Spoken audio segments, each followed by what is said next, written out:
Alex Colodi here with Alex Colodi Guide Service. What I'm going to show you how to do today is tie some feathered treble hooks. Real simple, real easy. I choose Daiichi treble hooks. They're my favorite. They're so sharp, they're sticky, I like to say. You know, they just kind of catch your fingers. Just, can you hear that? Those hook points catch my fingers are so sharp. I'm not even like pulling on them or anything like that.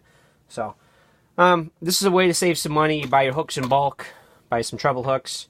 If you happen to have access to a tying vise or know somebody that has one, it's very simple.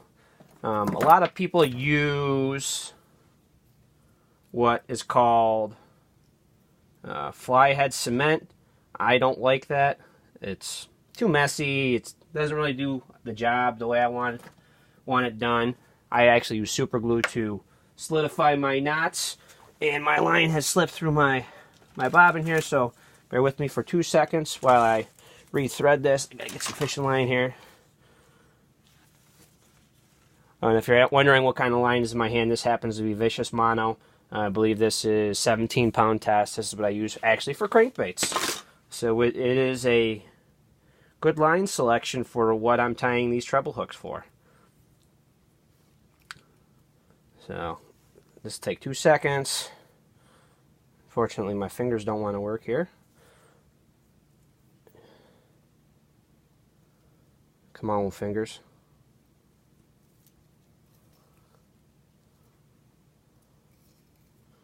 There we go.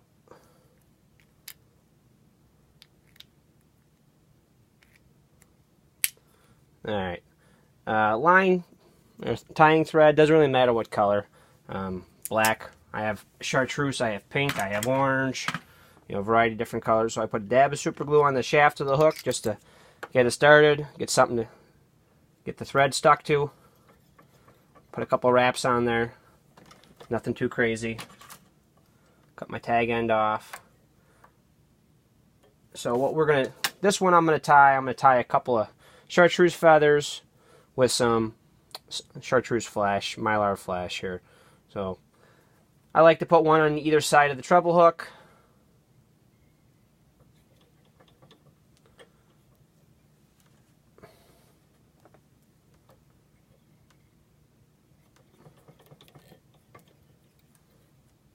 Now this would be on the back of a big spook or something else along those lines.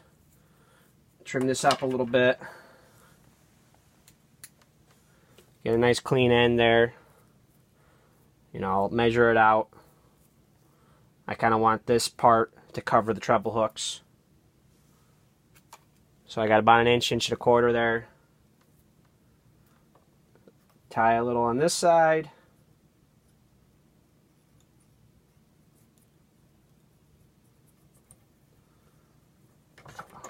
So you got that there. I'll turn it to the opposite direction. I'll put a little on this side, and that's it.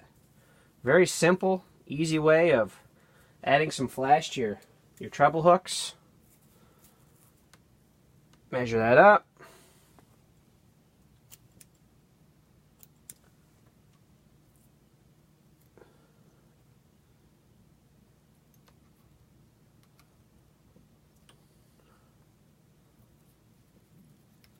Finish wrapping this real quick. I'll show you a finished product.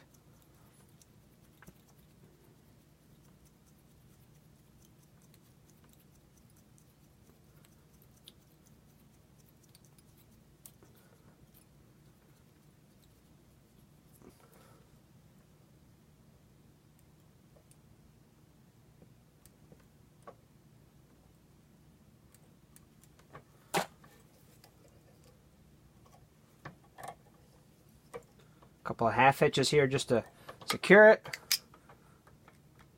Dab of super glue on the knot so it doesn't fall apart. This super glue will hold tight. I use this super glue for trout fishing, and they chew on this stuff with their teeth. There's a nice finished product. That's a feather treble hook, feather center, some mylar flash over the hooks.